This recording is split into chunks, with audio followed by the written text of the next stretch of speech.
ఈ లోకం కోసం. ఈ లోకం కోసం ఈ సమయంలో భూమి ఎర్త్ అసెండ్ అవుతున్న క్రమంలో భూమాతకి ఈ టైంలో ఏది అవసరమో అది చేద్దాం అని నా మనసులో ఉంది అంతే. అందుకని నేను ధ్యాన ప్రచారం చేసుకుంటూ వెళ్ళిపోయాను. భూమి మీద అత్యున్నతమైన పని ఈ సమయంలో ధ్యాన ప్రచారమే. మీరు గుళ్ళు గోపురాలు అవి ఇవి అనుకుంటూ ఎన్ని తిరిగినా వేస్ట్. పిరమిడ్ సొసైటీలో ఇప్పటికీ 90% మెంబర్స్ ఇటు గుళ్ళకి పోతుంటారు, ఇటు ధ్యానానికి వస్తుంటారు. ప్యారలల్గా సేఫ్ సైడ్. మళ్ళీ ఎందుకు ధ్యానం వర్కౌట్ కాబట్టి గుడి అన్న వర్కౌట్ అవుద్దేమో. గుడి ఇట్లా వర్కౌట్ అవుద్ది, అసలు గుళ్ళో ఏముంది వర్కౌట్ కావడానికి? అసలు నువ్వు ధ్యానంలోకి వచ్చాక కూడా మళ్ళీ ప్యారలల్గా గుడిని పెట్టుకున్నావు అంటే మళ్ళీ దానిలో ఉన్నది పూజలు రన్ అవుతున్నాయి, దానిలో ఉన్నది భజనలు రన్ అవుతున్నాయి. అసలు ప్రార్థన అంటే ఏంటో తెలుసా అసలు మీకు? ప్రార్థన అంటే నేను అసలు ఆత్మను కాదు, నేను అడుక్కునేవాడిని, నా చిప్పలో కొద్దిగా ధర్మం చేయండి అని నువ్వు దేవుళ్ళని అడుక్కోవడం. దేవుళ్ళు పొరపాటున కూడా అడుక్కునే విధవాళ్ళని ఎంటర్టైన్ చేయరు. గుర్తుపెట్టుకోండి. ప్రార్థన అంటే అడుక్కోవడమే. గుర్తుపెట్టుకోండి. నువ్వు అడుక్కున్నావు అంటే ఫినిషే.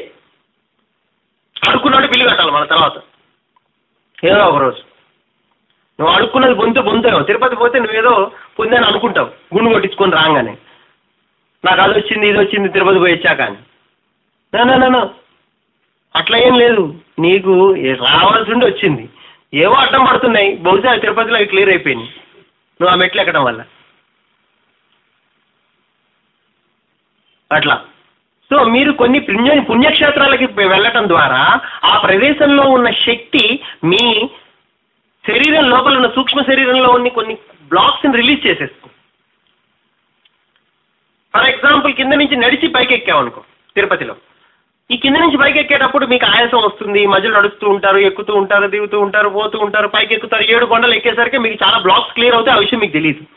దానివల్ల మీకేదో జరుగుతుంది.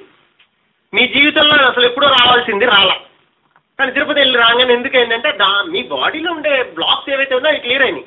ఎందుకంటే మీరు మెట్లు ఎక్కేటప్పుడు థాట్లెస్ స్టేట్లోకి వెళ్ళిపోయారు మీకు తెలియకుండా. ధ్యాన స్థితి. ధ్యానం అంటే కంపల్సరీగా అని ఇట్లా కూర్చుంటేనే ధ్యానం కాదు. నువ్వు నడుస్తూ కూడా ధ్యానంలో ఉండొచ్చు, నువ్వు భోజనం చేస్తూ కూడా ధ్యానంలో ఉండొచ్చు, నిద్రలో కూడా ధ్యానంలో ఉండొచ్చు. కానీ ఆ ఎరుక స్థితిని నువ్వు ప్రాప్తించుకున్నప్పుడు. అయితే ఎక్కడైతే మెట్లెక్కే పరిస్థితి ఏర్పడుతుందో, ఎక్కువ దూరం నడిచే పరిస్థితి ఏర్పడుతుందో అప్పుడు మనిషి ఒక స్థితి తర్వాత ఆలోచన రహిత స్థితికి వెళ్ళిపోతాడు. దానివల్ల ఎనర్జీ ఎక్కువ తీసుకుంటూ ఉంటాడు. అది కాకుండా కొన్ని ప్రత్యేకమైన శక్తి క్షేత్రాలు ఉన్నాయి. తిరుపతి ఉంది, మహాశక్తి క్షేత్రం, అడవులు, శక్తి క్షేత్రాలు. ఇవన్నీ కూడా అల్టిమేట్లీ మీరు ఆ ప్రదేశాల్లో సంచరిస్తున్నప్పుడు ఆటోమేటిక్గా అవి మీ బాడీని కొంత క్లీన్ చేయడం జరుగుతుంది. దానివల్ల మీకు ఆటోమేటిక్గా కొన్ని కోరికలు తీరుతాయి, చిన్న చిన్నవి. దానివల్ల పోయి మళ్ళీ మూఢనమ్మకాలు పెట్టుకొని ఎట్లయినా సరే ఎవ్రీ ఇయర్ పోతూనే ఉండాలిగా, మనం గుండు కొట్టిస్తూనే ఉండాలి.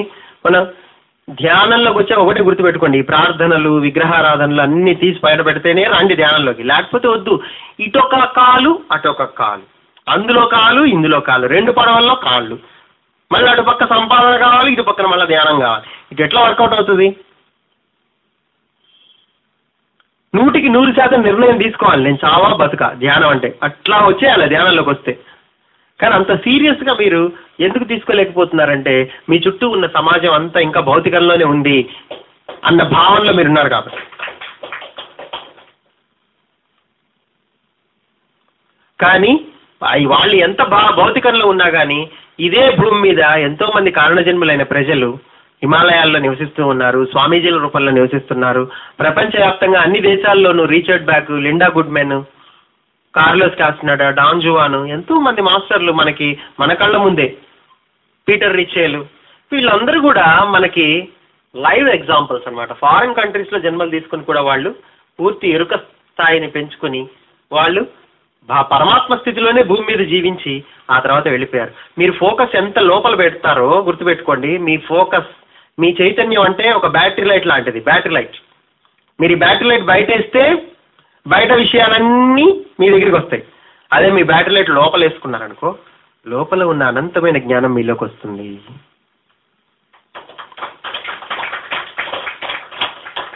సో ఆ అనంతమైన జ్ఞానాన్ని స్వీకరించడానికే మన ఫోకస్ ఎప్పుడు బ్యాటరీ లైట్ లోపల వేసుకోవాలి తప్ప బ్యాటరీ లైట్ని వేస్ట్ చేయకూడదు. ఆ బ్యాటరీ ఎన్నాళ్ళు వస్తుందో తెలియదు, ఏ టైంలో బ్యాటరీ అయిపోతుందో తెలియదు. బ్యాటరీ అయిపోయే లోపు, మీరు చచ్చే లోపు మీరు లోపల పడాలి. ఫోకస్ పడితే ఇంకా చచ్చే పని ఉండదు. ఎందుకంటే చావు అనేది కూడా అదొక అజ్ఞానపూరితమైన చర్య. ఇక నాదే ఉందప్ప ఇక ముసలాండి అయిపోయినా అనగానే వస్తావు నువ్వు గ్యారంటీగా విత్ ఇన్ 6 months. ఆ వైరాగ్య భావన ఒక ఆలోచనే, అంతే, ఏం లేదు, ఆలోచనే క్రియ. నువ్వు అడిగావు కదా, అడుగు, ఇవ్వబడుతుంది. ఇవ్వబడింది ఆన్ ద స్పాట్లో. వృద్ధాప్యంలో వాళ్ళే మనస్ఫూర్తిగా కోరుకుంటారు, అందరూ నన్ను నిర్లక్ష్యం చేస్తున్నారు, ఇక నేను ఎందుకు బతకడం, ఇక వేస్ట్, ఇక నా శరీరం కూడా ఎందుకు ఉపయోగపడట్లేదు, గట్టిగా నడవలేను అటు ఇటు అనుకున్నప్పుడు మీరు హృదయపూర్వకంగా ఒక కోరికను కోరతారు లోపల, ఇక నాకు చావు వస్తే బాగుండు అని. ఎప్పుడైతే మీరు మనస్ఫూర్తిగా ఒక కోరిక కోరుకుంటారో అప్పుడు 100%గా లోపల నుంచి మీ సోల్ దాన్ని అంగీకరిస్తుంది. అదే మీ సొంతం అవుతుంది. విత్ ఇన్ 6 months బండి మనిషి తప్పా కట్టేస్తాడు పైకి, ఏదో ఒక కారణం. అది చూడటానికి చాలా న్యాచురల్గా జరుగుతుంది. అది ఈ భూమి మీద అన్ని గుర్తుపెట్టుకోండి, చాలా సహజంగా జరుగుతాయి. కాబట్టి మనుషులు తెలీదు. హిమాలయాల్లో ఎంతో మంది జాబులు లేకుండా హ్యాపీగా ఎంజాయ్ చేస్తూ, అసలు కొంతమంది అయితే అసలు కొన్ని సమాజాల లోపల కొన్ని పెద్ద పెద్ద సమాజాలు ఉన్నాయి హిమాలయాల, మిడిల్ హిమాలయాస్లో. వాళ్ళైతే అసలు వాళ్ళు ఒక యోగుల ప్రపంచం అనమాట. వాళ్ళందరూ ఏం లేదు, ప్రకృతితో ఉంటారు అంతే. వాళ్ళు అసలు ఏ జాబు లేదు, ఏ బ్యాంక్ బ్యాలెన్స్ లేదు, ఏమీ లేదు, బ్రహ్మానంద స్థితిలో ఉంటారు. కొన్ని వందల వేల సంవత్సరాలు జీవిస్తున్నారు వాళ్ళు అదే శరీరంతో. ఎవరిని చూసినా 35-40 మధ్యలోనే ఉంటారు. 1000 years, 2000 years, 3000 years వాళ్ళ ఏజ్ చూస్తే అట్లా. వాళ్ళు ఎంత నేర్చుకుంటారు, వాళ్ళు ధ్యానంలో కూర్చుంటారు, వెళ్ళిపోతారు వేరే ఇంటర్ గెలాక్టిక్ ఇంటర్ డైమెన్షనల్ పోర్టల్లోంచి బయటికి వెళ్ళిపోయి ఇంటర్ డైమెన్షనల్గా అన్ని తలాల్లోకి వెళ్ళిపోయి వాళ్ళు అక్కడున్న జ్ఞానాన్ని స్వీకరిస్తూ ఉంటారు. మరి 2000 సంవత్సరాలు ఒక మనిషి ఏం చేస్తాడు భూమి మీద? మనకు ఆల్రెడీ 70 years బోర్ కొడుతుంది కదా, చాలా మందికి బోర్ కొట్టి టీవీ పెట్టుకుంటారు. మరి 2000 సంవత్సరం ఉన్నవాడు టీవీ పెట్టుకోవాలా? అసలు టీవీ మింగేయాలి వాడిగా ఈ లెక్కన. కానీ వాడు అట్లా చేయట్లేదు కదా. వాడు చక్కగా వాడు ఏం చెయ్యాలో అది చేస్తున్నాడు. నువ్వు సరి అయినది చేస్తే సరి అయిన దాన్ని పొందుతావు, సరికానిది చేస్తే సరికానిదే పొందుతావు, సరికాని ఆహారాన్ని స్వీకరిస్తే సరికాని రిజల్ట్నే పొందుతావు, సరికాని పనులు చేయడం ద్వారా సరికాని దానినే పొందుతావు, సరికాని వ్యక్తులతో సంభాషించడం ద్వారా సరికాని దాన్నే పొందుతూ ఉంటావు. మీ కంపెనీ గుర్తుపెట్టుకోండి, కంపెనీ, సమాజం, మీ చుట్టూ ఉండే సమాజాన్ని బట్టే మీరు ఎలాంటి సమాజాన్ని మీరు పిరమిడ్ సొసైటీలోకి వచ్చి మీరు పిరమిడ్ సొసైటీలో ఉంటే జ్ఞానాన్ని పెంచుకుంటారు. మీరు ఎప్పుడైతే పిరమిడ్ సొసైటీలో ఉండే ఎనర్జీ మీకు సరిపడదో, పిరమిడ్ సొసైటీ టీవీని చూడలే మనం దాంట్లోకి ఎందుకు పోవాలనుకుంటూ ఉంటారు. మీరు అట్లా అనుకున్నారంటే మీరు లోయెస్ట్ వైబ్రేషన్లో ఉన్నవాడు టీవీ దానికి ప్రాముఖ్యత ఇస్తాడు, హైయెస్ట్ వైబ్రేషన్లో ఉన్నవాడు పిరమిడ్ సొసైటీలోకి వచ్చి ఆత్మజ్ఞానాన్ని పొందాలని చూస్తూ ఉంటాడు. వీళ్ళిద్దరికి ఇదే తేడా. అర్హత లేకపోతే ఇందులోకి రాలేడు. వాడు 1,00,000 చెప్తాడు దీని గురించి, పిరమిడ్ సొసైటీ గురించి, పత్రిసార్ గురించి. బయట అంత బ్యాక్ టాక్ నడుస్తుంది అబ్బా, వాళ్ళ గురించి మనకెందుకు, దానికంటే బ్రహ్మకుమారి సమాజంలో ఓం శాంతిలో జాయిన్ అవుదాం, ఇస్కాన్లో జాయిన్ అవుదాం అనుకుంటారు కొంతమంది. వాడు అసలు ఇందులో జాయిన్ అవ్వలేడు, వాడు ఏదో అంటాడు అంతే. కానీ నిజానికి వాడికి ఇంకా టైం రాలా. కానీ పిరమిడ్ సొసైటీలోకి రావాలంటే వాడు జన్మల నుంచి వాడు ఎంతో పుణ్యం చేసుకుని ఉండాలి, వాడు కారణ జన్మలు అయి ఉండాలి. ఫస్ట్ పాయింట్, వాడు భూమి మీదకి ఒక ప్రత్యేకమైన లక్ష్యంతో వచ్చి ఉండాలి. అంటే వాడు గెలాక్టిక్ ఫెడరేషన్ మెంబర్ అయి ఉండాలి. వాడు ఒక గ్రహాంతరవాసి అయి ఉంటే తప్ప పిరమిడ్ సొసైటీలోకి రాడు, గుర్తుపెట్టుకోండి.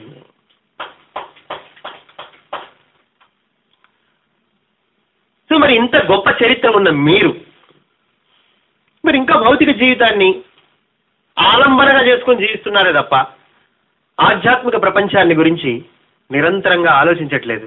మీరు ఎంతెంతగా అయితే దాని గురించి ఆలోచిస్తూ దాని గురించే లీనమైపోతూ దాని గురించే పిచ్చిలో ఉన్నారనుకోండి, అప్పుడు మాత్రమే మీకు అది సొంతం అవుతుంది తప్ప మీ ఫోకస్, బ్యాటరీ లైట్ ఎప్పుడు లోపలే ఉండాలి. నేనేం చేయాలి, లోక కళ్యాణం కోసం ఇంకా నా ద్వారా ఏదైనా జరగాలి, నా ఆత్మ నా ద్వారా తన శక్తిని నా జీవితంలోకి ప్రవహించనివ్వాలి, ఎప్పుడు ఇదే గోల్లో ఉండాలి.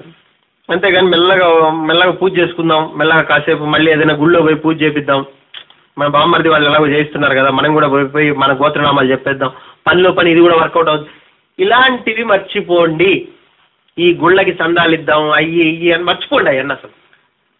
ఎందుకంటే భూమికి ఏదో అవసరం అది చేయకుండా మీరు ఈ గుళ్ళకి చందాలు ఇచ్చుకుంటూ కూర్చుంటారా? ఉపయోగం ఏముంది? అత్యున్నతమైంది ఏంటి ఈ టైంలో? ధ్యాన ప్రచారం. మనుషులందరికీ ధ్యానం అందాలి ఈ సమయంలో, లేకపోతే చస్తారు వాళ్ళు భవిష్యత్తులో. టోటల్ అందరు చావటానికి చాలా సమీపంలో ఉన్నారు బయట ప్రపంచ జనాభా. మరి వాళ్ళని రక్షించాల్సిన మీరు చూస్తేనేమో టీవీల ముందు ఉన్నారు. ఎట్లా? సగం మంది ఇంకా పూజలు, సగం ధ్యానం, సగం పూజలు, సగం ధ్యానం, సగం కర్మకాండలు. ఇక మీ జీవితాలన్నీ కర్మకాండలు పూజల్లోనే గడిచిపోతుంటే ఇంకా మీరు ఎప్పుడు మీ ఆత్మని విశ్వసించేది? మీరు ఆత్మ అని తెలుసుకున్న మరుక్షణం అసలు మీరు ఆత్మకి నైవేద్యాలు అవసరం ఏంటి, దేవుడికి నైవేద్యం ఎందుకు? నాకు అర్థం కాదు. కొబ్బరికాయ ఎందుకు కొడుతున్నారు అసలు? ఇప్పుడు మీకు ఎవరైనా కొబ్బరికాయ కొట్టాడు, అది మీకు అందుతుందా ఏంది? మీ లోపలికి, మీ ఆత్మకి అందదు. అసలు ఆత్మ కొబ్బరికాయని అసలు టచ్ కూడా చేయలేదు. ఆత్మకి ఎందుకు అవసరం లేదు కదా అసలు కొబ్బరికాయ. అలాగే దేవుడి కొబ్బరికాయ ఎందుకు? నువ్వే దేవుడు. పైగా నువ్వు పోయి మళ్ళా అక్కడ గుళ్ళో ఉన్న ఒక రాయికి కొబ్బరికాయ కొడుతుంటే, దేవుడు పోయి విగ్రహానికి కొబ్బరికాయ కొడుతుండేది. నాకు అదే అర్థం కాదు. విగ్రహం వచ్చి దేవుడికి కొబ్బరికాయ కొట్టాలి అసలు. నిజానికి ఉల్టా అవుతుందా లేదా? ఈ సమాజం అంతా ఉల్టా ఉంది. ఒక దేవుడు పోయి గుడి చుట్టూ తిరిగి తిరిగి ఆ విగ్రహానికి పవర్ పెంచుతూ ఉంటాడు. ఆ విగ్రహం వీడిని కాపాడుతుందన్న భ్రమలో వీడు ఉంటాడు. ఇక ఇంతకంటే దారుణం ఇంకోటి లేదు. ఇక పరాకాష్ట అది.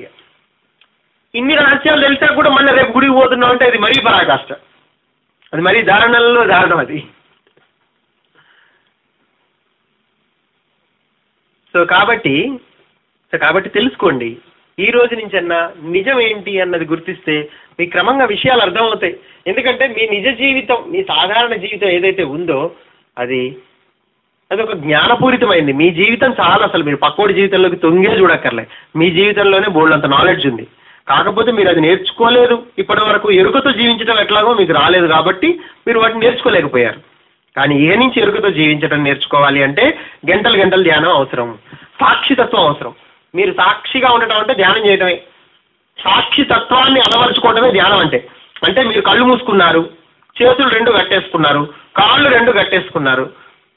మీరు కళ్ళు మూసుకొని కూర్చున్నారు అంటే మీరు చుట్టుపక్కల ఏం జరుగుతున్నా నాకు సంబంధం లేదు, నేను వాటన్నిటికీ సాక్షిభూతంగా ఉన్నాను, నేను ఒక జస్ట్ ఉన్నానంతే, అలా ఒక సాక్షిగా, అంతకుమించి నాకు దాంతో ఏ సంబంధం లేదు అని మీరు కళ్ళు మూసుకుని కూర్చుంటారు. ఇది ఒక ప్రాక్టీస్. ఈ ప్రాక్టీస్ ఎన్ని గంటలు జరగాలి? మీలాంటి ఇప్పుడు జనరల్గా తోలు మంద ఉన్న వాళ్ళకి చాలా గంటలు జరగాలి. ఏదో డెలికేట్గా ఉండేవాడికి, చర్మం చాలా పలసగా ఉండేవాడికి అయితే 1 గంట చేస్తే సరిపోతుంది. కానీ మనం చిన్నప్పటి నుంచి ధ్యానం చేయకుండా బాగా తోలు మందమై ఉన్నాం కాబట్టి మనం కొన్ని గంటలు గంటలు గంటలు గంటలు మొదట్లో కూర్చోవాలి. సున్నితంగా మారే వరకే, మన లైఫ్ లాంగ్ అక్కర్లా. ఒక 40 రోజులు, 80 రోజులు, 90 రోజులు పూర్తిగా డెలికేట్ అయిపోవాలి దానికే. ఇప్పుడు అయ్యప్ప మాల వేసుకున్నాడు ఏ విధంగా అయితే సరెండర్ అయిపోతాడు చూడు. ఇక స్వామి ఏ అయ్యప్పో అంటూనే ఉంటాడు. నల్ల బట్టలు వేసుకొని రోజు ఉదయం సాయంత్రం 2 పూట్ల నల్లటి బట్టలు వేసుకుంటాడు, 2 పూట్ల స్నానం చేస్తాడు, 2 పూట్ల చెప్పులు లేకుండా తిరుగుతాడు, ఎప్పుడు పడుకొని అయ్యే పాటలు వింటూ ఉంటాడు. మళ్ళీ 39వ రోజు ఫ్రెండ్కి ఫోన్ చేస్తాడు, అరే ఫుల్ బాటిల్ రెడీ చేస్తుండ్రు అని. అది అట్లా ఉంటుంది. అట్లా ఉండదు అన్నట్టు. మనం ఒక పని చేసామంటే ఎందుకు చేసాం? అది దానివల్ల నీ జీవితంలో ఒక గొప్ప మార్పు సంభవించాలి. ఇప్పుడు మాల వేసుకున్నావు అంటే ఏంటి? నెక్స్ట్ తర్వాత నుంచి నీ జీవితం ఎలా ఉండాలి? ఒక సాధు జంతువులా ఉండాలి నువ్వు. ఇక ఆ రోజు నుంచి ఆ యొక్క శబరిమల యాత్ర తర్వాత ఏమవుతుంది? వాడి శరీరంలో ఉన్న బ్లాక్స్ అన్ని క్లియర్ అయిపోతాయి. వాడిగా ఒక పరిపూర్ణ మానవుడిగా జీవించడానికి, ఒక ఆధ్యాత్మిక జీవనాన్ని గడపడానికి, ఒక ప్రశాంతమైన వాతావరణంలో అతను జీవించడానికి, వాతావరణం అంటే సెన్స్ అతని వాతావరణాన్ని అతనే సృష్టించుకుంటూ ఉంటాడు కదా నిరంతరం. ప్రేమతత్వంతో అతని ఇంట్లో ప్రేమగా బాధ్యతగా ఇంట్లో ఉండాలని అతను కోరుకోవాలి. అక్కడి నుంచి అతని జీవితమే మారిపోయింది 40 రోజుల తర్వాత. కానీ అట్లా లేదే. ఇప్పుడు దీందే వాళ్ళ అలా ఉంది పరిస్థితి. అలా కాకుండా ధ్యానంలో దయచేసి అలాంటి పరిస్థితి తెచ్చుకోకండి. ధ్యానంలో అటొక అడుగు ఇటొక అడుగు వేయద్దు. వస్తే ఇందులోకి వచ్చేసేయండి పూర్తిగా, లేకపోతే అసలు రాకండి. టైం వేస్ట్ కదా. మీరు వస్తారు, కాసేపు మీరు ఇంట్లో ఆల్రెడీ పూజ చేసుకొని వస్తారు లేటుగా, ఇక్కడికి వచ్చేసరికి 12 అవుతుంది. మీ పూజలు పునస్కారాలు అన్నీ అయ్యేసరికి దానివల్ల ఏంటి ఉపయోగం? క్లాస్కి వస్తారు, ఏదో వస్తారు, ఇన్ని పోతారు, మళ్ళీ మామూలే యాజ్ యూజువల్గా సాయంత్రం ఇంటికి వెళ్ళగానే మళ్ళీ దీపం పెట్టి మళ్ళీ పూజ స్టార్ట్ చేస్తారు. దానివల్ల ఏ ఉపయోగం లేదు. దానివల్ల ఇక్కడ ఉండే సమాజం కూడా డిస్టర్బ్ అవుతుంది తెలుసా మీ వల్ల. ఎందుకంటే మీలోంచి వచ్చే వైబ్రేషన్లు ఇంకా ఆ పూజల స్థితిలో ఉండే వైబ్రేషన్లే ఉంటాయి. ఇక్కడికి వచ్చి మీరు ఎన్లైట్ అయిపోయారనుకోండి, ఇవాళ నుంచి మీరు దేవుడి ముందు కూర్చొని దీపం పెట్టి ధ్యానంలో కూర్చోవచ్చు. తప్పే ఉంది? కంపల్సరీగా ప్రార్థన చేయాలా ఏంటి నాకు అది ఇది అని, నువ్వు అంతటోడివి, నువ్వు ఇంతటోడివి, నువ్వు అంతటోడివి అని మీరు ఇప్పుడు స్తోత్రాలు ఏం చదవక్కర్లా. స్తోత్రం అంటే ఏంటి? పొగట్టమే, భట్రాజులాగా. నువ్వు దేవుణ్ణి పొగిడేదేందా నాకు అర్థం కాదు. నువ్వు పొగిడితే నీకేదో మంచి జరుగుతుంది అనుకుంటున్నావు, పక్కోడిని పొగిడితే నీకేం మంచి జరుగుతుంది నాకు అర్థం కాదు. పక్కోడు నిన్ను పోడాలి కానీ నువ్వు పక్కోడిని పొగిడితే నాకు అర్థం కాదు. దేవుడు నిన్ను పోడాలి వచ్చి, ఒరే నువ్వు ధ్యానం బాగా చేసావురా, నేను వచ్చి నీకు కనబడుతున్నా అందుకే అని నిన్ను పోడాలి. దేవుడు వచ్చి నీ ఆత్మ వచ్చి నిన్ను పొగడాలి. అబ్బా నువ్వు భలే ధ్యానం చేసావు అందుకే నేను నీకు సాక్షాత్కరించాను అని. ఆత్మ సాక్షాత్కారం ఎవరికి కలుగుతుంది? కరెక్ట్గా ధ్యానం చేసేవాడికి, దానికోసం ఆత్మ కోసం పరితపించేవాడికి ఆత్మ కనబడుతుంది. ఆత్మ కనబడకుండా ఆత్మ బతికే ఉంది కదా లోపల, అది ఎందుకు కనపడదు అసలు నాకు అర్థం కాదు. చాలా మందికి డౌట్, అసలు ఆత్మ ఉందో లేదో ఎవడికి ఎరుక అనుకుంటారు చాలా మంది. ఆత్మ ఉంది, అది మీకోసం ఎదురు చూస్తుంది, మీకు అసలు ఎన్నో గిఫ్ట్లు ఇవ్వాలని కోరుకుంటోంది, కానీ కొంచెం టైం పడుతుంది. ఎందుకంటే మీకు ఎన్నో కర్మలు క్లియర్ అవ్వాల్సింది. ఆ కర్మలు క్లియర్ అవ్వకుండానే ఆత్మ మీతో డైరెక్ట్గా మాట్లాడేయటం, మీతో దోస్తాన్ చేయటం, మీతో కలిసి ఛాయ్ కొట్టడం ఇవన్నీ ఉండదు.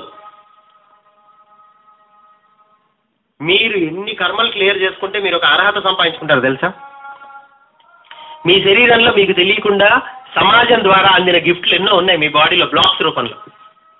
మీరు అజ్ఞానపూరితమైన సంభాషణలు, ఇతరుల మనసులు బాధలు పడేలా మీరు మాట్లాడిన మాటలే కానీ, ఇతరులను మోసం చేసిన అవే కానీ, పరిస్థితులే కానీ, మీకు తెలుసో తెలియకో మీరు చేసిన పాపాలే కానీ, ప్లస్ ఇవి కాక గత జన్మల్లో సంచిత కర్మలు కానీ, ఎన్నో జన్మల నుంచి పెండింగ్ వర్క్ ఎంతో ఉంది అది కానీ, మరి ఇవన్నీ ఉండగా నీకు ఆత్మసాక్షాత్కారం ఎలా కలుగుతుంది? కలగదు. సో అది క్లియర్ అయ్యే వరకు తితిక్ష అంటే ఓపికతో ఉండాలి, మీరు సహనం ఉండాలి, సాబూరి ఉండాలి, శ్రద్ధ సాబూరి. ఈ రెండు ఉన్నప్పుడు మాత్రమే మీరు మీ నిజతత్వాన్ని గుర్తిస్తారు. నేను మీలాగా ఖమ్మంలో ఆశాకుమార్ ఆసుపత్రిలో పుట్టిన వాడినే. నా కన్న తల్లి కూడా ఇదే ప్రాంగణంలో ఉంది. కానీ నేను ఉన్న మానసిక స్థితి వేరు ఇప్పుడు. ఒకప్పుడు నా మానసిక స్థితి వేరు, నా తల్లి మానసిక స్థితి వేరు. ఇప్పుడు నేను మానసిక స్థితి, ఎవరి స్థితి వాళ్ళది అంతే. నేను మీలో ఇక్కడే పుట్టా, ఇక్కడే పెరిగా, కానీ నేను ఎక్కడెక్కడికో వెళ్ళి ఉద్యోగాలు చేసి వచ్చిన వాడిని నేను కూడా. కానీ తర్వాత ఫైనల్గా నన్ను నేను తెలుసుకున్నాక నేను ఇప్పుడు నా మానసిక స్థితి మారింది, నా జీవన విధానం మారింది, నా రూల్స్ అండ్ రెగ్యులేషన్స్ జీవితం పట్ల మారిపోయింది. ప్రతి ఒక్క డైమెన్షన్కి ఒక రూలు రెగ్యులేషన్ అనేది ఉంటుంది. మీరందరూ 3వ పరిధిలో జీవిస్తున్నారు. 3వ పరిధి అంటే ఏంటో తెలుసా? 3 డైమెన్షన్. ఒక సర్టెన్ ఫ్రీక్వెన్సీని పరిధి అంటారు. దీని గురించి తెలుసుకోవాలంటే ఫస్ట్ మీరు ఎనర్జీ గురించి తెలుసుకోవాలి. అసలు ఈ భూమి మీద మనకి ఐన్స్టీన్ మనకి ఏం ఫార్ములా ఇచ్చాడో తెలుసా?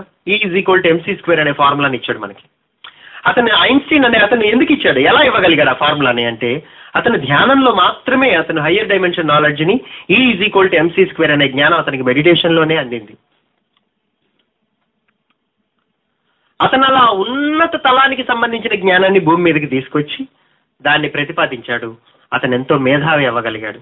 కానీ నిజానికి అతని మనస్సు కేవలం 14% మైండ్ పవర్ని మాత్రమే అతను ఉపయోగించుకొని ఒక మహా మేధావిగా పిలువబడ్డాడు ప్రపంచం చేత.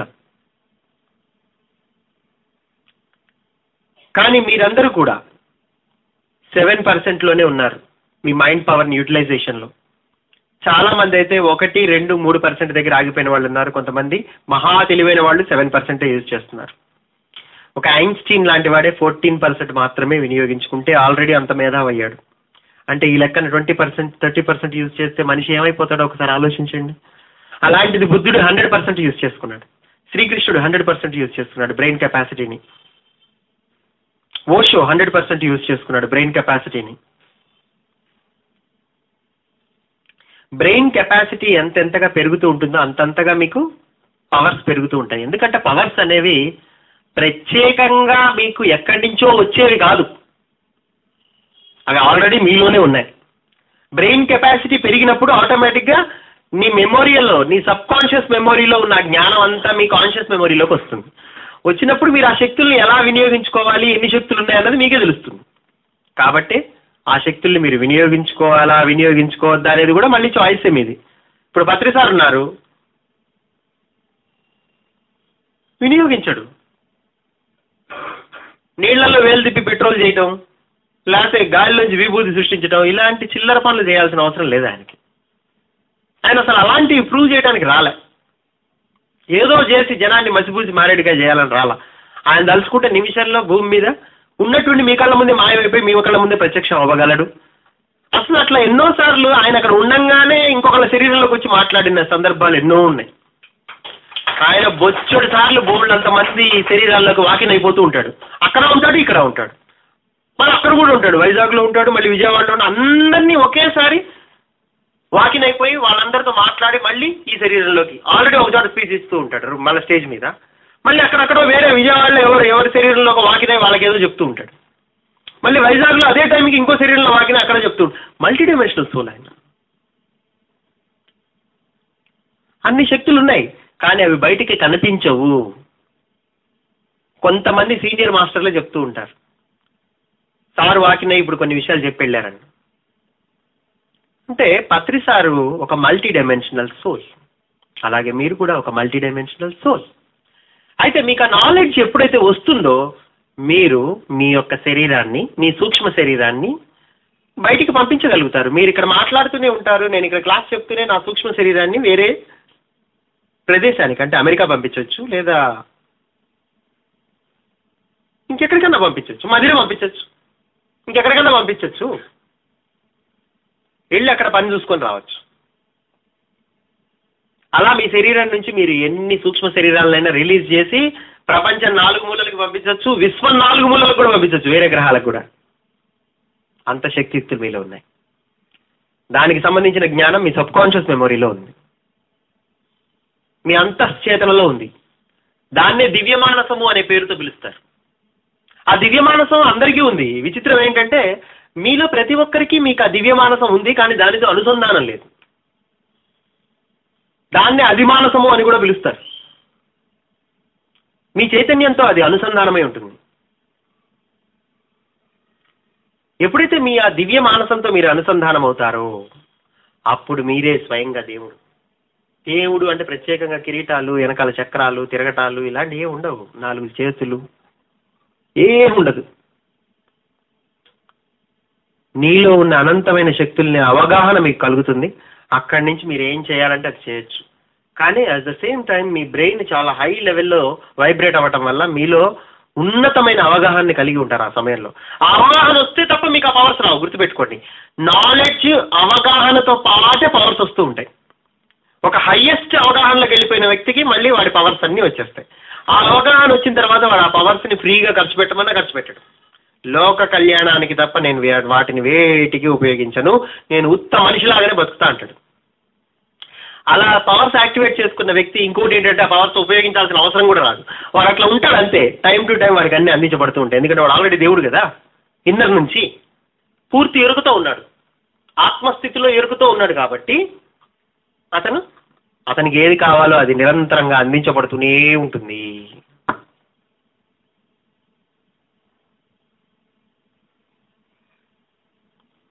నిరంతర వర్తమానం, నిరంతర ఎరుక. వర్తమానమే ఎరుక, అలాగే ఎరుకే అనుభూతి, అనుభూతే ఎరుక. సో ధ్యానం అనేది నిరంతరంగా శరీరంలో జరుగుతున్న దాన్ని గమనిస్తూ కూర్చోవటమే ధ్యానం అంటే. గంటలు గంటలు మొదట్లో కూర్చోవటం ద్వారా మెల్లిగా మొదట్లో కొన్ని గంటలు, కొన్ని పౌర్ణములు, అంటే పౌర్ణమికి ముందు 3 రోజులు, తర్వాత 3 రోజులు, ఒక 7 రోజులు పెట్టుకొని కూర్చోవాలి. కంప్లీట్ సెలవు పెట్టేసి కూర్చుండిపోవాలి. తప్పకుండా మీరు మీ లోపల ఉన్న బ్లాక్స్ అన్ని క్లియర్ అయిపోతాయి. గత సంచిత కర్మలన్నీ బ్లాక్స్ అన్ని రూపంలో ఉంటాయి. అవన్నీ క్లియర్ అయిపోయిన తర్వాత మీ చక్రా సిస్టమ్ అనేది యాక్టివేట్ అవుతుంది. ఆ యాక్టివేట్ చేయడానికి గ్రహాంతరవాసులు స్వయంగా వచ్చి మీ యొక్క ఎదుగుదలని పర్యవేక్షిస్తారు. చక్రా సిస్టంలో ఎవరైతే మాస్టర్స్ ఉన్నారో, ఎవరైతే దాని యొక్క టెక్నాలజీ, చక్రా సిస్టమ్ యొక్క టెక్నాలజీతో పండిపోయి ఉన్నారో పైన వివిధ గ్రహాల్లో, వాళ్ళందరూ వచ్చి భూమి మీద ఎవరు ధ్యానంలో కూర్చొని బ్లాక్స్ రిలీజ్ చేస్తున్నారో చూసి వాళ్ళు రిలీజ్ చేసుకుంటున్నారు కాబట్టి వారికి వీళ్ళు సహాయం చేస్తారు. చూడండి, the God help those people, those who help themselves.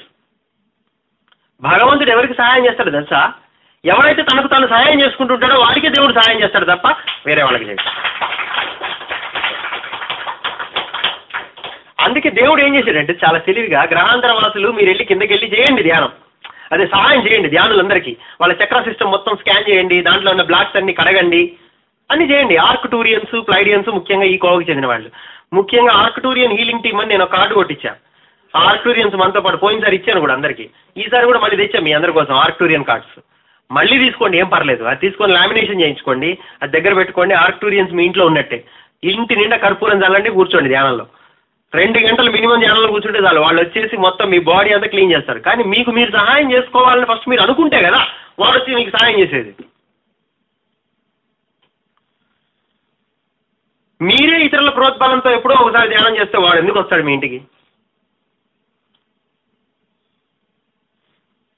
వాళ్ళకి అందుకే బాధ అనిపిస్తుంది. మేము రెడీగా ఉన్నాం, వీళ్ళ చక్రా సిస్టమ్ని మేము వాడంతటి వాడు చక్రా సిస్టమ్ క్లీన్ చేసుకోవాలంటే వాడికి 1000 సంవత్సరాలు పడుతుంది. ఊరు బయట సంసారం అంతా వదిలేసి గోలో కూర్చుంటే అది కూడా. అలాంటిది ఇప్పుడు మేము వితిన్ 40 డేస్లోనే మేము క్లియర్ చేస్తాం అంటుంటే వాడికి TV చూస్తున్నవాడు.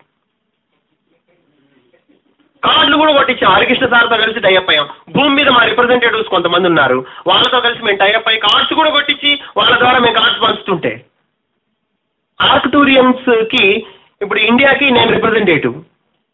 ఆర్క్టూరియన్ healing team 7th dimensional masters నన్ను రిప్రజెంటేటివ్గా ఎన్నుకున్నారు ఇండియాలో.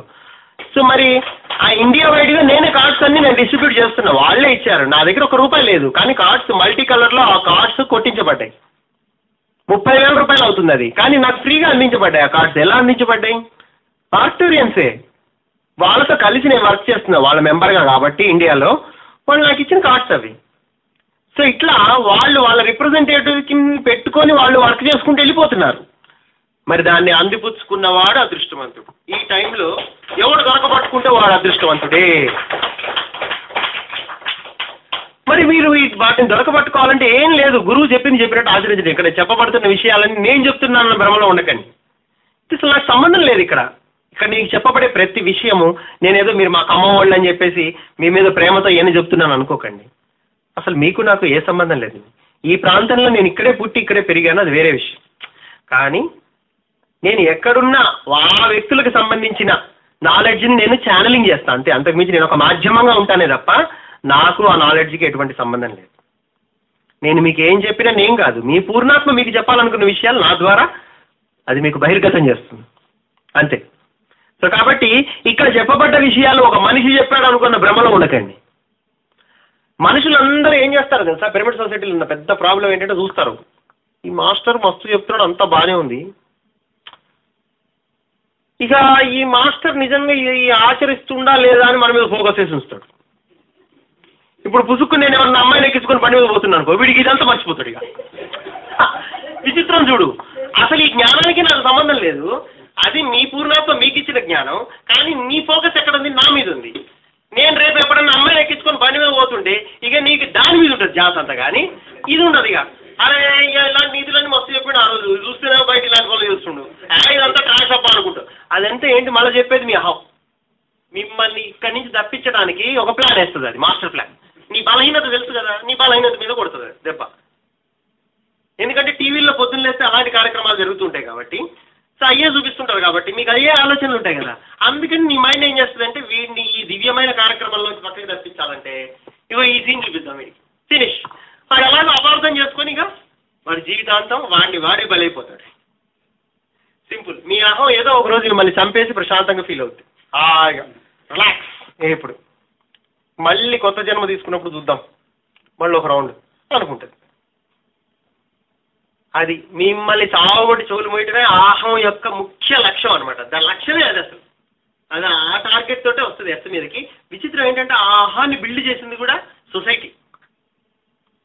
మీకు తెలియకుండా చాలా నాగ్గా ఒక సబ్లిమినల్ టెక్నాలజీ ద్వారా బిల్డ్ చేయబడింది అది.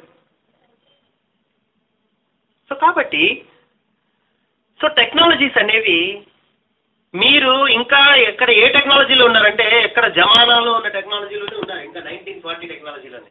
కానీ ఆల్రెడీ ఇప్పుడు ఎలాంటి టెక్నాలజీ ఉందంటే టీవీ ద్వారా మీ మానసిక స్థితిని మార్చేసి మిమ్మల్ని మీ జీవితాన్ని పూర్తిగా తన కంట్రోల్లోకి తీసుకునే టెక్నాలజీ ఉంది ఇప్పుడు.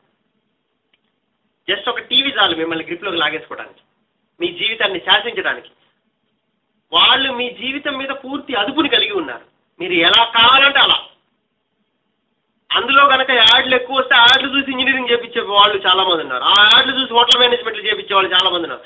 ఆ యాడ్లు చూసి ఇంకేదో చేయించే వాళ్ళు ఉన్నారు. లేకపోతే అందులో ఐశ్వర్యరాయ్ ఒళ్ళు రుద్దుకునే సబ్బు లక్ష అయితే మనం కూడా లక్ష తీసుకుందాం అనుకునే వాళ్ళు బోల్డ్ మంది. ఇట్లా అందులో చూపిస్తే అదే మన ఇంట్లో. అంటే ఏంటి, మీకు తెలియకుండానే సూక్ష్మంగా దాని మీద మీ అదుపుంది. అది మిమ్మల్ని పూర్తిగా అదుపులో పెట్టుకుంటున్న వాళ్ళు చాలా దర్జాగా జీవిస్తున్నారు. పైన మిమ్మల్ని భయంలో జీవింపజేస్తున్నారు. నువ్వు ఒక మనిషివి, నువ్వు గుళ్ళు గోపురాలు తిరగటం తప్ప నీకు ఇంకేం చేయలేవు నువ్వు అన్న నమ్మకాన్ని మీలో బలంగా రేపించేది టీవీ. అందులో ధ్యానానికి సంబంధించింది ఒక్క ఇంటర్వ్యూ కూడా ఉండదు. డైరెక్ట్గా పోయి హిమాలయాల్లో ఇంటర్వ్యూ తీసుకోవచ్చు కదా. మరి ఎస్ఎన్ బాగా హిమాలయాల్లో రోజుకు ఒకటి దేవుడు అవుతున్నాడు. వాడు చెప్తాడు మొత్తం ఉన్న విషయం అంతా. ఏం మీడియాకి అంత దమ్ము లేదా? ఎక్కడెక్కడికో పోయి ప్రళయాల్లో కూడా పోయి వీళ్ళు ఇంటర్వ్యూలు తీసుకుంటూ ఉంటారు. ఎక్కడెక్కడో కెమెరాలు, హోటల్ రూముల్లో కెమెరాలు పెట్టి రాజకీయ నాయకులను డబ్బులు బ్లాక్మెయిల్ చేసి డబ్బులు గుంజుతుంటారు. ఇన్ని తెలిసిన వాళ్ళు పోయి హిమాలయాలకు పోయి ఒక యోగిని ఇంటర్వ్యూ చేయలేడా? Very easy. కానీ అతనికి ఆ ఉద్దేశం లేదు. ఒక మనిషిని దేవుని చేస్తే ఏంటి ఉపయోగం? తెల్లారి నుంచి వాడు టీవీ తీసేస్తాడు. దానివల్ల ఉపయోగం ఏముంది? ఆ తర్వాత వాడు ఓటైన అంటాడు వాడు. ఆ తర్వాత వాడు ఉద్యోగం మానేస్తాడు. ఆ తర్వాత వాడు దేవుడు అయిపోయి వాడి జీవితాన్ని వాడే పరిపాలించుకుంటాడు. వాడి స్వర్ణయుగాన్ని వాడే స్థాపించుకుంటాడు. అలా అయితే మొత్తం మెల్లిగా వాడిని చూసి ఇంకొకటి, వాడిని చూసి ఇంకొకటి, భూమి మీద స్వర్ణయుగం స్థాపించబడుతుంది లటక్కన. అట్లా అప్పుడు మనం వాడుకోవటం ఎట్లా? మన స్విస్ బ్యాంక్లో డబ్బులు ఎట్లా వేసుకోవాలా? వీళ్ళ అజ్ఞానాన్ని బేస్ చేసుకొని కదా వీడి చేత ఓట్లు వేయించుకొని మన డబ్బులు వాడికి 8 సిలిండర్లు ఇవ్వచ్చు. మనం స్విస్ బ్యాంకులో వేల కోట్లు తోసుకోవచ్చు. వాడికి ₹1 బియ్యం ఇవ్వచ్చు. వాడు దానికే ఫీల్ అయిపోతూ ఉంటాడు, ఓ సూపర్ అని. వాడిని ఎంతవరకు ఉంచాలో అంతవరకే ఉంచండి. ఆ అజ్ఞానంలో ఉంచితే వాడి మీద మన అధికారం చెలాయించవచ్చు.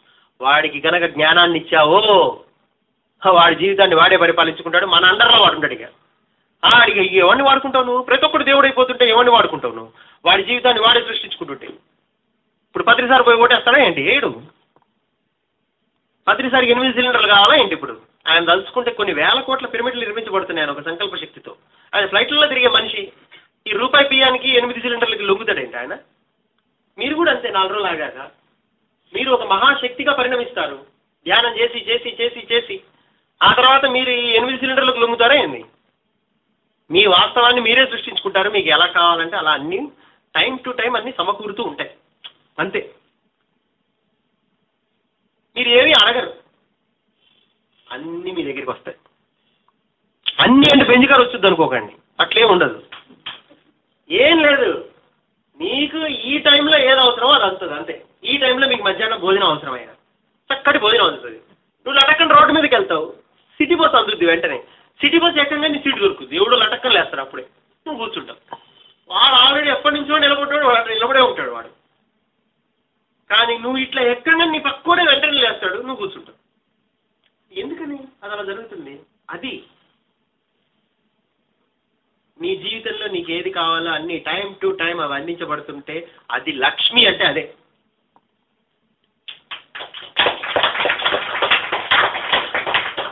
దీన్నే లక్ష్మి అంటారు. జనాలందరూ అపోహలో ఉన్నారు. లక్ష్మి అనగానే రంగు కాగితాలు, పూజ చేయటం, దీపావళికి టక మనం లక్ష్మీ పూజ చేయాలి, అది చేయాలి, ఇది చేయాలి.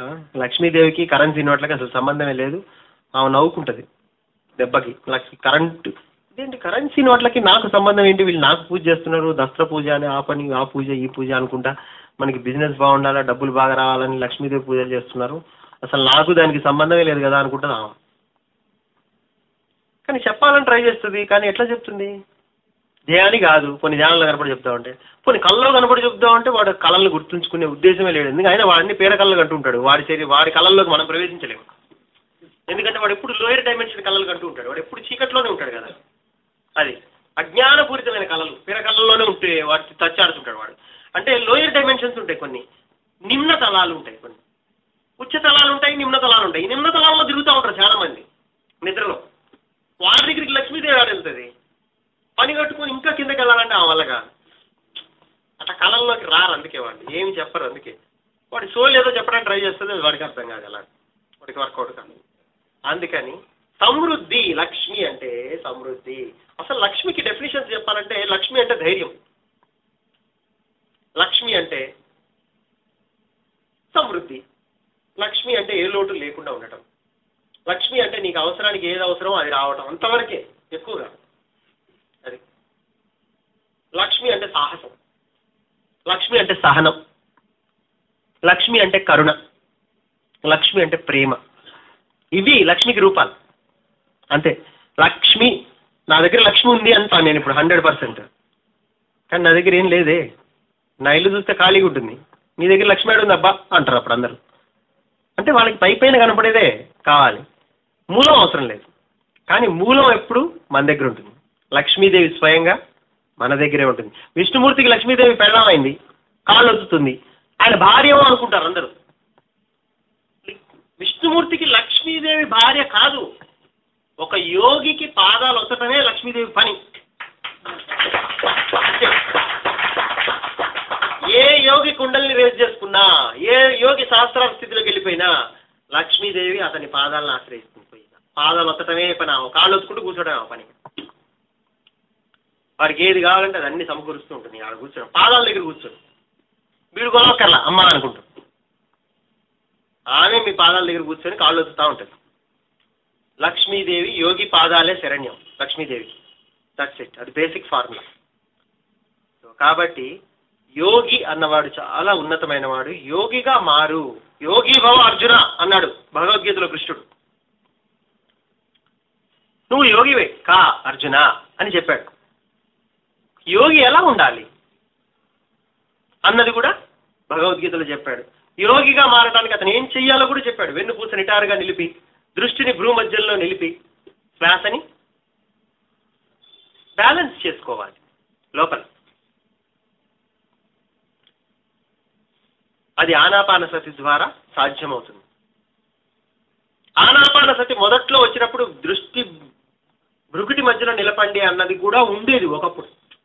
దాన్ని మనం తర్వాత తరాల్లో తీసేసాం. మనం ముందు ఇనీషియల్గా ధ్యానాంధ్రప్రదేశ్ బిగినింగ్లో చూస్తే మీ దృష్టిని భ్రూ మధ్యలో నిలిపి శ్వాసని గమనిస్తూ కూర్చోండి అని ఉండేది. కానీ తర్వాత మీ శ్వాస మాత్రమే గమనించండి, మీ ముక్కులో నడయాడుతున్న గాలిని మాత్రమే గమనించండి, వస్తూ పోతూ ఉండే శ్వాసని గమనిస్తూ మీరు ధ్యానం చేయండి అని తర్వాత మనం దాన్ని కొద్దిగా సరళీకృతం చేయడం జరిగింది ప్రజల కోసం.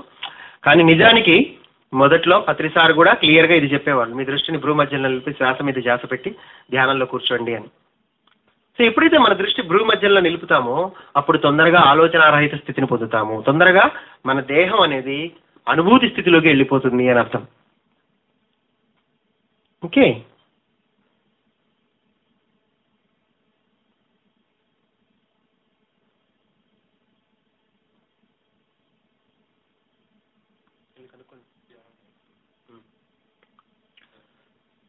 సో మై డియర్ ఫ్రెండ్స్, కాబట్టి మీరందరూ ఇప్పుడు మనం ఒక 10 నిమిషాలు ధ్యానం చేద్దాం. సో సరైన ధ్యానం అంటే ఏంటి, ఆ ధ్యానాన్ని ఏ విధంగా చేయాలో ఇప్పుడు చక్కగా చేద్దాం. ఈ ధ్యానంలో మీకు అనుభూతి అంటే ఏంటో మీకు క్లియర్గా అర్థమవుతుంది. సో తద్వారా మీరు ఇక నుంచి ధ్యానం చేసేటప్పుడు అనుభూతిని ఆశ్రయించండి.